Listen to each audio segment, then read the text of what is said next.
নমস্কার, আমি রিয়ার রচনায় আপনাদের সাদরে আমন্ত্রণ জানাই। আশা করছি আপনারা সবাই ভালো আছেন ও সুস্থ আছেন।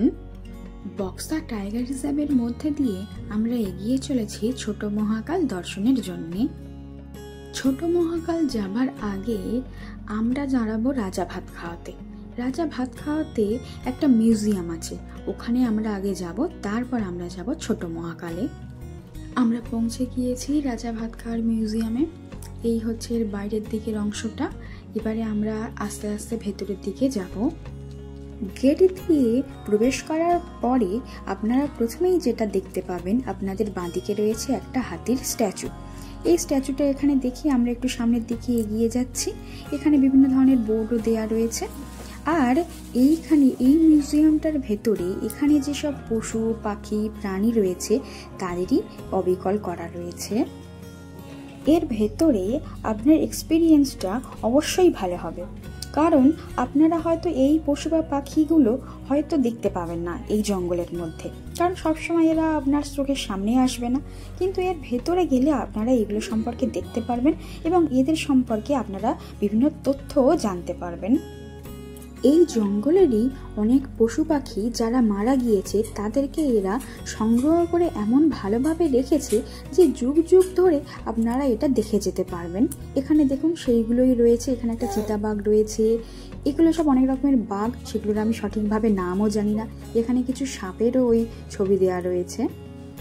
বিভিন্ন প্রজাতির বাঘের ছালগুলো উপরে সাজানো রয়েছে, সেটা আপনারা দেখতেই পাচ্ছেন।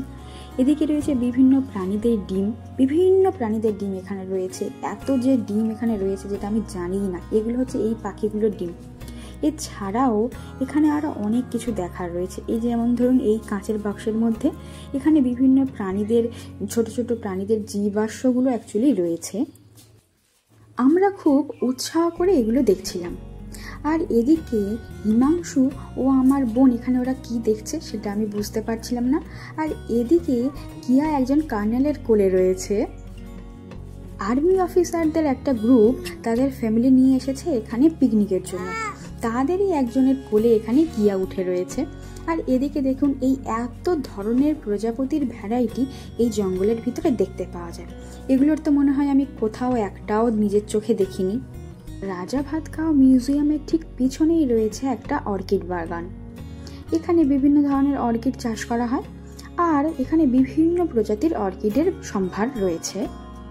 এখন যেহেতু অর্কিডের সিজন নয়, সেই জন্য এই অর্কিড গাছগুলোতে একটাতেও ফুল নেই।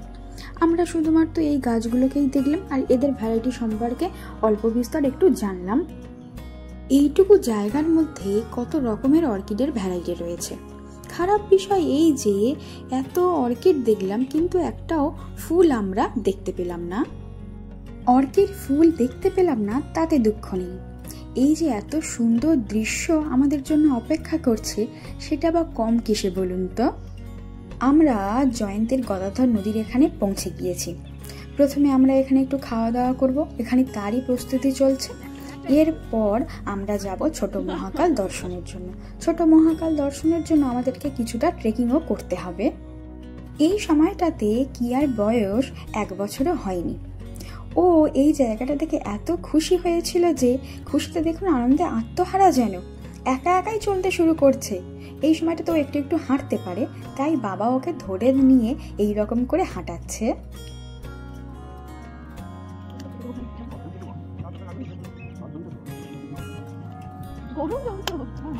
ভুল করে চা ভেবে কিয়ার খাবার তৈরির জন্য যে গরম জলটা করে নিয়ে গিয়েছিলাম সেটাই ঢালতে শুরু করেছিলাম আমি আর বোন।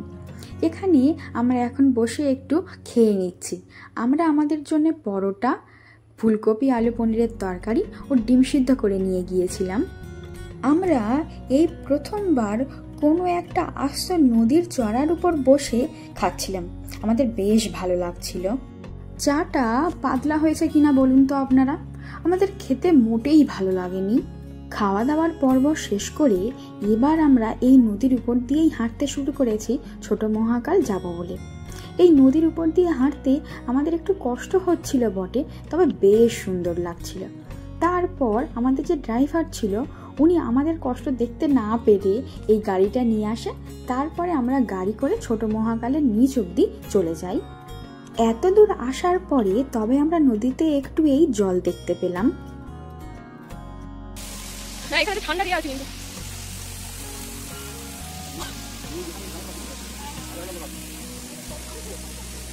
তাকাও এদিকে, এদিকে তাকাও। ওই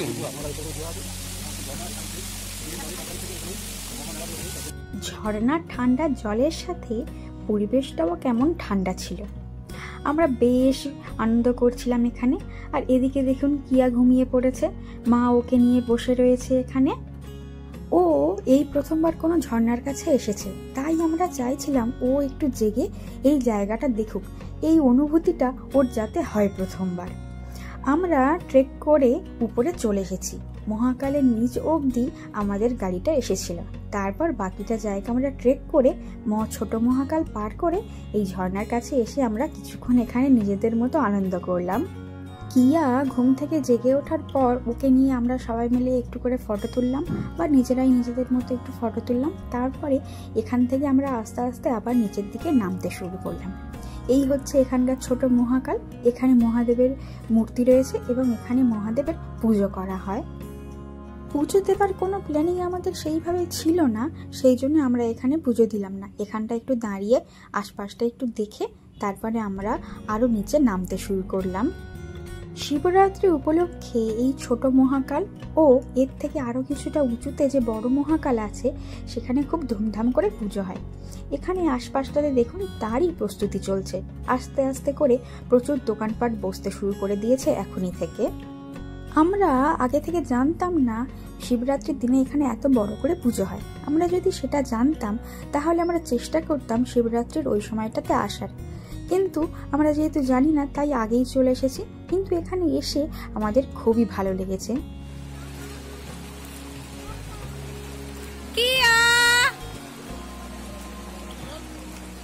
নদীর ঠান্ডা ঠান্ডা জলে আমরা তো পা ডুবিয়েইছি, আর আমরা চাইছিলাম কিয়াও একটু ওর পাটা এই ঠান্ডা জলে দিই, কেমন অন্যরকম লাগে সেটাও কিছুটা ফিল করুক, যেমন মতো মনে হয় ও তেমনভাবেই জিনিসটা ও দেখুক।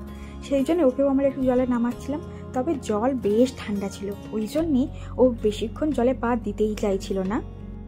ও হ্যাঁ, একটা কথা, ছোট মহাকাল ও বড় মহাকাল কিন্তু ভুটানে অবস্থিত। এটাও আমি অনেকদিন পরেই জেনেছিলাম। আজকের ভিডিওটা এই পর্যন্তই। নমস্কার।